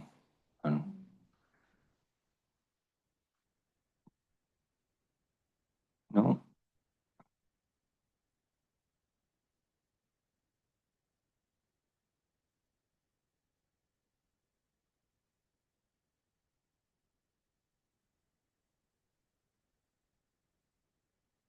The ACO due membership is dictated from Midcoast, and we're required to have a contract with a local animal shelter. So that is the exact figure Right. that we will pay on them. I got that back in January.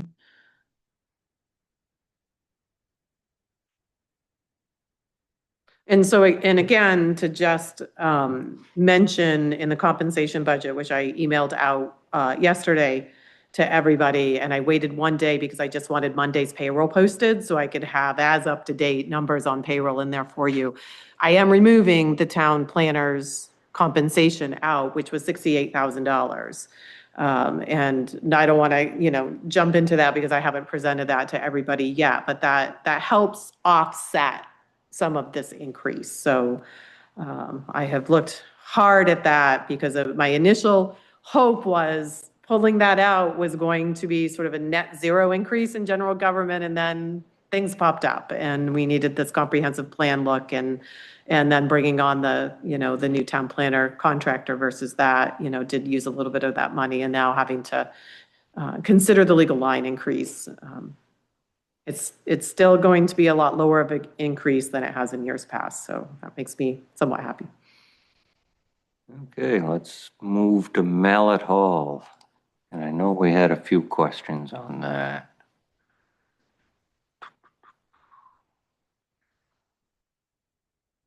I think it was the general maintenance line.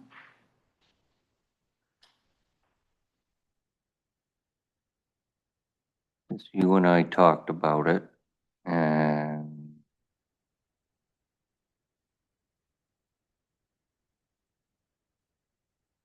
we've always been appreciably under budget. So the hard part with that is we hired someone previously to kind of come in and work when they can, and then it doesn't always happen. And then with all my tasks, things pop up and that call gets pushed down again and gets pushed down again and gets pushed down again. Now, Mallet Hall Buildings and Grounds Committee has sort of revitalized. They've just had a new membership of 4 join. They're starting to meet regularly. I think one of the newest members could potentially become the new chair, and it's someone that doesn't mind making the phone calls and doing some of that coordination. And I think that's going to be a super big help to me because there are little projects that need to get done around here. But in any given day, when the phone's ringing and the counter's busy and things pop up outside of my normal tasks, that call gets pushed aside. We do have a maintenance person, Randy Huntley, that we have talked with. And we did have to adjust the budget slightly to compensate for his hourly rate, but I have not been able to get him in here yet and even make the call to have some maintenance. We also had to have the sprinkler system done, which is going to take a portion of that budget this year too. Our antifreeze system failed at its inspection last year, so we had to have it redone plus some sprinkler heads replaced, and that was done in December, and that bill has not yet come, but should be coming anytime. Would it make sense to increase the sprinkler test and maintenance line to capture that expense and be able to track it? It's a one-time expense. We won't pay this again for 5 or 10 years. Okay. Yeah, we didn't know. The inspection happened in October after we were already into this budget year, and we found out that we had to invest about $10,000 into the sprinkler system. So with some residual money left out of the renovations for Mallet Hall and ARPA funds, a little bit left from the dormer replacement and some from that line, we were able to pay that because that was we had no choice. That's a security, to this historic building. We needed to get that done. So we should be good for 10 years, I think is what they've told us. I don't expect any sprinkler maintenance of that magnitude anytime soon. But knowing that, we could potentially plan for it in, year 2036, whoever is sitting in the seat, because I might be retired by then. Then again, you might not. I might not, you never know. If they move the retirement age to 70, God, I hope not. But with Mallet Hall seeming to the committee kind of having a new energy, I think that assistance is going to now be able to focus on getting some of this maintenance done and actually using those funds. So, but it's a great question because we have been underspent, mostly because I just don't have the time to call all the time on these projects. Okay. And the paint line, this was our last year budgeting for the painting. The last, this wall over here is the last one to be done, and then that line disappears the next year out of that budget. Until we notice it needs to be done again. So it starts all over again. Yeah, I don't know what the schedule is, because we've been doing one wall, one side a year. So this will be our 4th year next year, and then I believe we're good for 10. I don't know how long paint lasts on the outside of buildings. Depends. Correct. Depends on conditions. The sun side versus the shade side, and yeah. I think we were all good on human services. Yeah, that one only had the increase by Freeport Community Service at $500. Right. And you had the statistics from them about, how they've supported Pownell. Yeah, and I think that's the first increase I remember since I've been coming to any meetings. First one I've seen since I've been here, since 2021. So. Yeah. We also support them with the Keep Pownell Warm Fund at the end of the year. Any funds that we received from notarial acts, we send them a check in June for that. So that can range anywhere from $600 to $1,500, depending on how much notary service we provide and how giving people are at the counter. Debt service, there's nothing we can do about that. That one goes down And we retired debt this year, Yep. coming year. So. Yep, our 2016 road bond will be retired next year, so I'll be excited to present that debt service next year. And that was a $2.5 million bond For 10 years. for 10 years.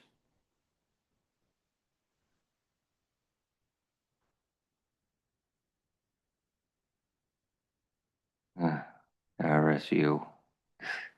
I just keep that on there so I can have a running track. We have no say over the county tax. Right now, when they switched, just to give you some history, they went to a fiscal year budget to align as well. So they did a 6-month transitional budget, and they allowed towns 5 years to pay it off. So they took that 6-month transitional budget and divided it by 5. So we're coming into year 3 of that 5-year payment. So the nice thing is, in a couple of years, that will have a reduction of around $17,000 when we pay off that 6-month transition.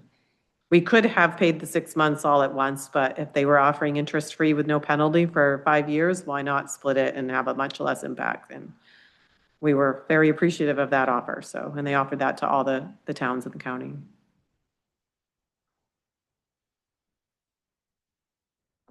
I'm looking at, I'm sorry, I'm stuck on the RSU 5 budget. Yeah. We've gone up That's this year's. $800,000 in 2 years, 3 years.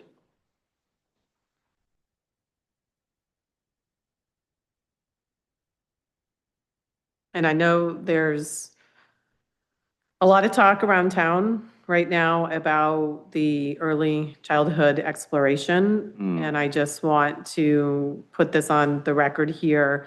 It is just an exploration. There has been no official vote about that happening first. And Superintendent Tom Gray will be at the March 23rd Select Board meeting to talk about what are the next steps, where are they, all those questions that we're getting daily in the town office at the phone, on the phones and at the counter. And I really encourage anybody to be at that meeting because you'll have an opportunity to hear it directly and ask questions. There's another district board meeting next week on Wednesday. Mhm. But Superintendent Gray offered to come over to Pownell. We didn't invite him. He sent an email after that February 11th and said I would be happy to come over to Pownell at a select board meeting. So we wanted to get through presentations so we could give him the attention of the meeting. Monday nights, with CAP committee and then compensation, we would be very tired if we had given him the floor and then trying to do that or then making him wait. And we wanted to make sure the residents of the town just had that time and Superintendent Gray had that time allotted specifically really to have that conversation. There's some other business, obviously, the select board will have to, take up that night as well. But, and we wanted to make sure we had plenty of notice to let the residents know that he would be here. And really to answer our questions and tell us where we are in the process and what the next steps are, because I think that's super important. There's a lot of speculation going on around town, and I think it's important to know that right now they're just exploring that scenario, and there's been no vote that that's what's happening.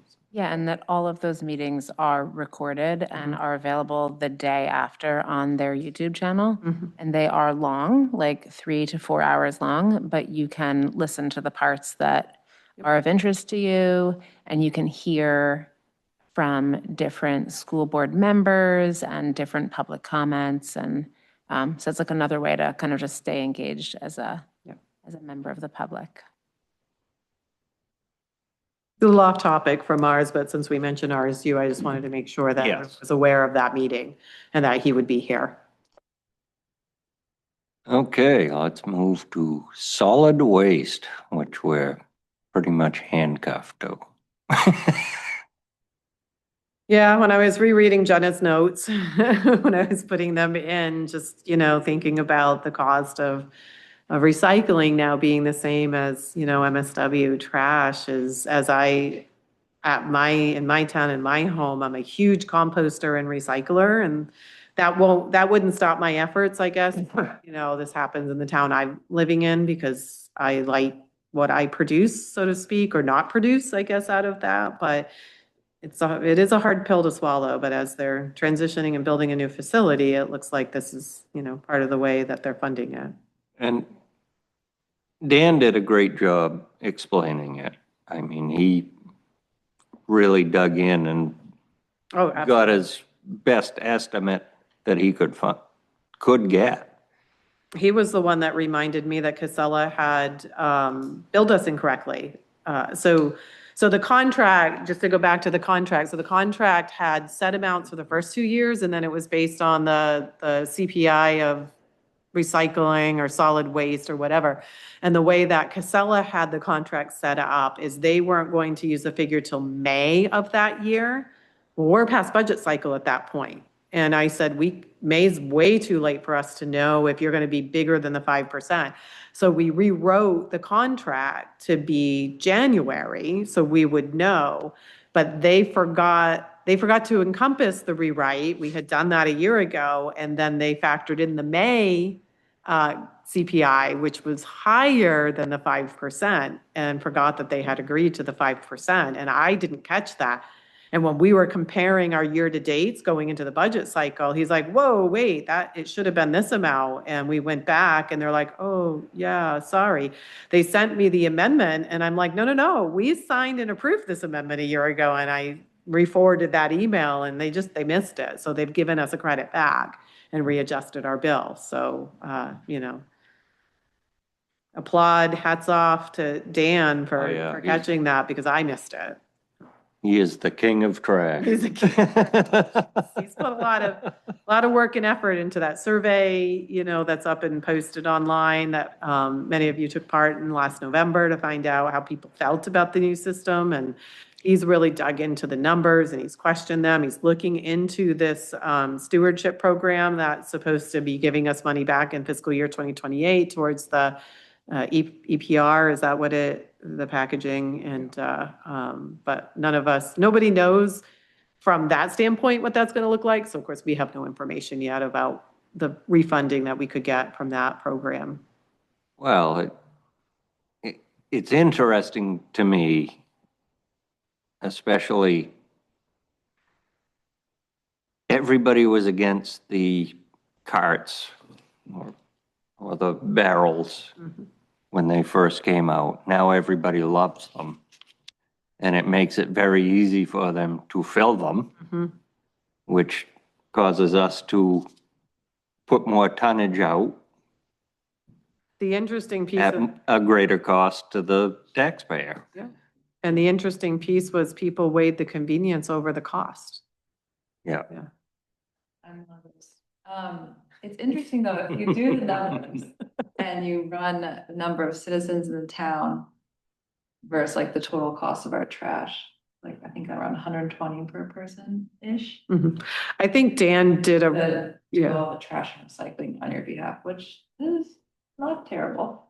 I think he figured out even a rough weekly, and I don't want to quote what that, I'd have to dig back through my emails, but we were I said, well, this is how many tax bills I send a year. It's not many, some lots aren't used and there's not trash there. So we kind of tried to make a adjustment for that. And the weekly amount was, I think it was even under $5 maybe a week for trash service. In Brunswick, I can't even buy one trash bag for that amount, for the cost that they sell their bags over there. So to me, that I was like, when you break it down into that terms of, the effectiveness on your policy.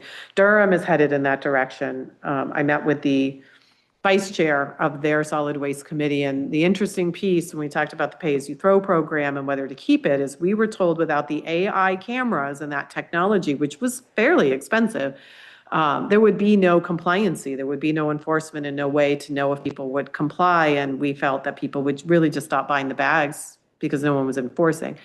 Durham is being told that there's about a 70-80% compliancy without the AI. So you're fine, go with the pay-as-you-throw. And they're about to bring on a pay-as-you-throw. And I just, in 2 years, 3 years difference time, I thought that was an interesting. And I let them know that. I let the vice chair know. I said, well, we were told there would be no compliancy without spending the money on the cameras and the AI, and we didn't want that expense and be trash shamed, so to speak. So we didn't go that route. And so there was a lot of discussion in one of their community group pages about what Pownell did versus what they're looking at doing and the whys. And they had some incorrect information in that.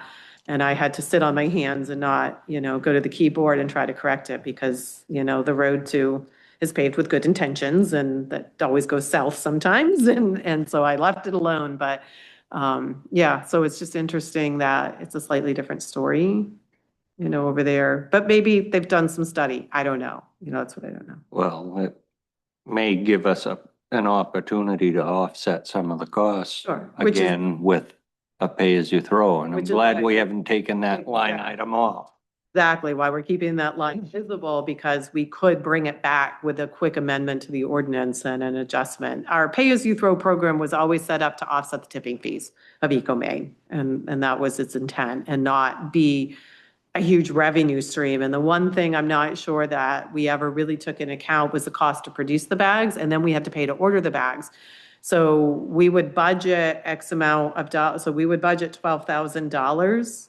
And that would produce them at the factory level, but then I had to pay and buy them again to bring them even into the town office. So it was really about $26,000 to order those bags. And then you look at the revenue, I'd have to go to the revenue line to look at what we were bringing in for revenue. It was barely even covering the cost of the production and the purchase of the bags. And it wasn't necessarily offsetting the tipping fees when I started to look at the hard math. So if there's something we were to bring back, we need to look at that piece a little harder.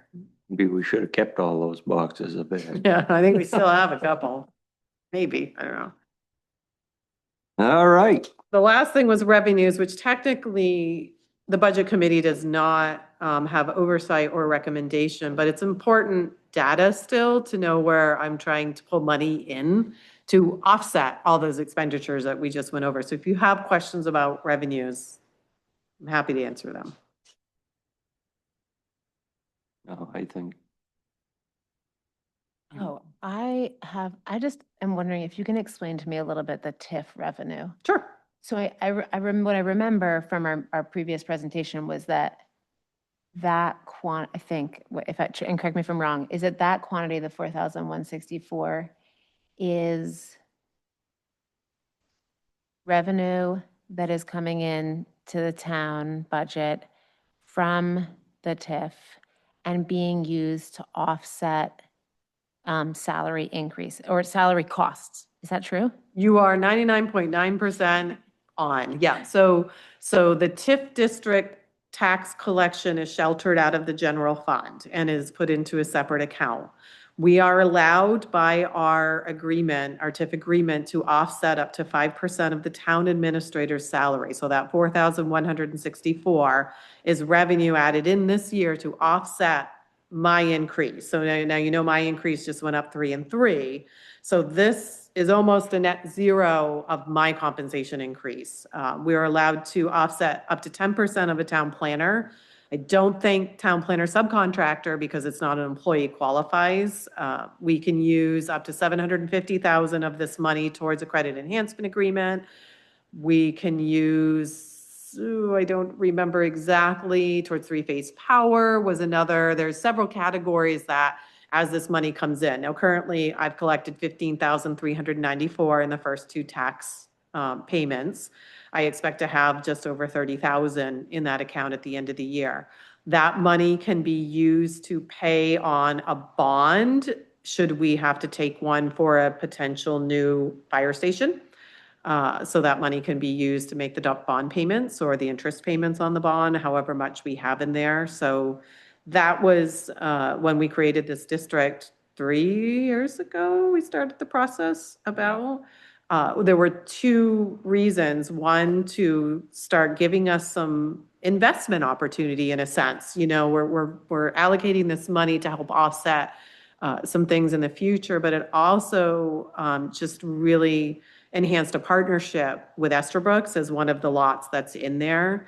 We entered into a credit enhancement agreement with them, and we return right now 50% of their tax payment back to them to help them move to the next phase of their production facility and build out, because that's just going to keep increasing in value, which is going to bring more money into the town. So there were 2 reasons really for the TIF district. FEMA grant. Yes. So my understanding is this has to go back into the budgets of the 2 departments that work through the event that gained the FEMA grant. That is correct. This is for a disaster relief. The 2 storms that we had last winter or early 2 winters spring. ago, yeah. Yeah. So when we make our recommendations on budgets for public safety and public works, can we get a breakdown of that? Because we Yeah. may want to subtract that amount. Well, you wouldn't, because we still have to raise the full amount for the Okay. budget, but we're going to offset. So when I write the warrant article, it's going to look a little different for those 2 warrant articles than you're used to. You're used to just seeing me write it that says raise and appropriate, which means we're pulling the money from taxes, we're raising the money for this budget through taxes, and the appropriation is the action that allows me to pay the bills.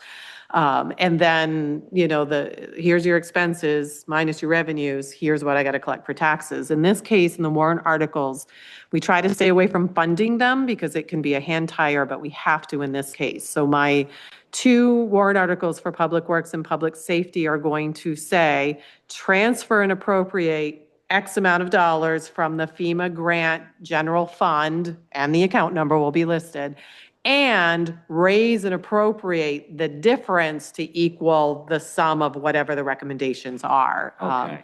So we don't get into a lot of funding our article sources. So if I were to take general government and say, okay, it's going to be funded through excise tax and this, well, I get two big bills at the end of July, one being the school, one being the Trio software, and I haven't collected that much in excise tax. I can't pay those bills. So that's why we keep that funding out, but in this particular case, FEMA requires us to show that we put it back in, even though it's not in the year we spent it, because this was 2 fiscal years ago when we spent this money. It still demonstrates to them that we gave it back to the operations. So it's going to offset the taxation part of it. That's a good question, how that works. And I will tell you how much that is. Jesse's going to give me the breakdown. I mean, this is the total amount, and more goes to public safety and a little less to public works, but he's going to get me that soon. I actually have to write warrant articles in the next week or so for that. Oh, fantastic. That's all I really had. And that was, those two things were 47,000 of that 124 increase. So that was super helpful, in the revenues budget to try to find any penny we could to increase on how we apply those. So now I gotta ask, does anybody have any questions on the PCWA budget? Oh, yes, PCWA. We skipped over that. And I will also abstain from voting on this because I pretty much run the PCWA. I have a question for you about PCWA. I got a call today from Casco Bay Generators. Yeah? Do we have a maintenance plan set up for someone to come out there? No. Okay, they called and wondered, and I said, I don't know, but I'll see a person that might know today, so we might want to. I figured I would change the oil and Okay. stuff Okay, myself. so you're I doing, do your it. internal repairs, Yeah. okay, yeah, okay. Good to know, that was my only. If I need them for an issue, yes. They didn't want to not respond, and, they didn't want to not come when there was a contract in place, but they didn't have a contract in place, but didn't know if there was some agreement, and I said, I don't know, but that's good to know. We found, okay.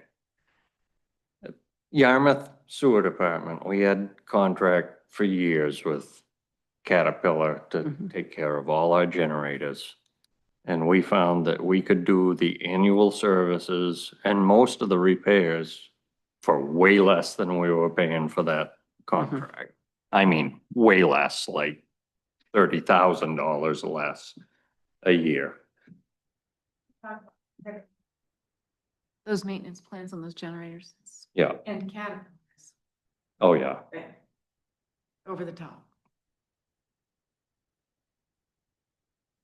Oh, yes, I will Okay, take care of the general maintenance of it. If I need a technician to come out, then I will contact. well, have you noticed that since we put the backup generator, we haven't lost power down here? But it test runs every. But it does test run, yes, but yeah, we put in the backup generator, so we no longer had to go down and maintain a little small generator, and we have not had a significant power loss in the village district since, so we appreciate that goodwill from that generator. Yeah. It's amazing what we pay for peace of mind, because it is true, once you get a generator, you just don't seem to use it. Yeah, Yeah, I have one at home and we don't lose power for any length of time. so I think that is, That is it. and so, did you have any questions on cemetery? Oh, all right, I'm gonna stop. Okay, that concludes our new business. I'm going to go back to, I skipped a couple items here on the agenda. We need to approve some minutes from 2 meetings. And do you have the dates of those? First one is January 27th, which included general government, human services, mallet hall, and debt service. Yeah. I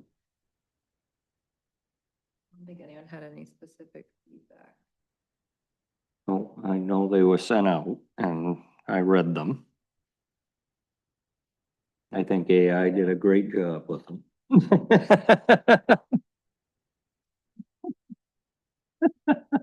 Google transcript. And And what was the second date? Microsoft Copilot. Second date is February 9th, which is Public Works, Recreation Committee, and Solid Waste.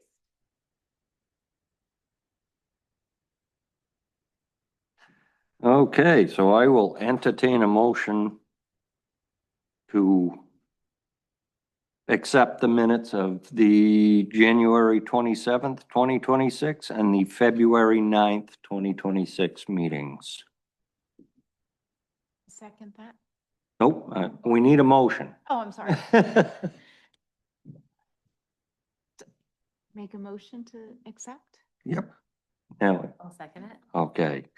All those in favor, please signify by raising your hand, and any opposed. The motion carries. So you can just send those to me, Jen, and we'll get them up on the website. And I didn't ask for public comment, but there's no public here, so I'm going to ignore that. I don't believe we have any old business.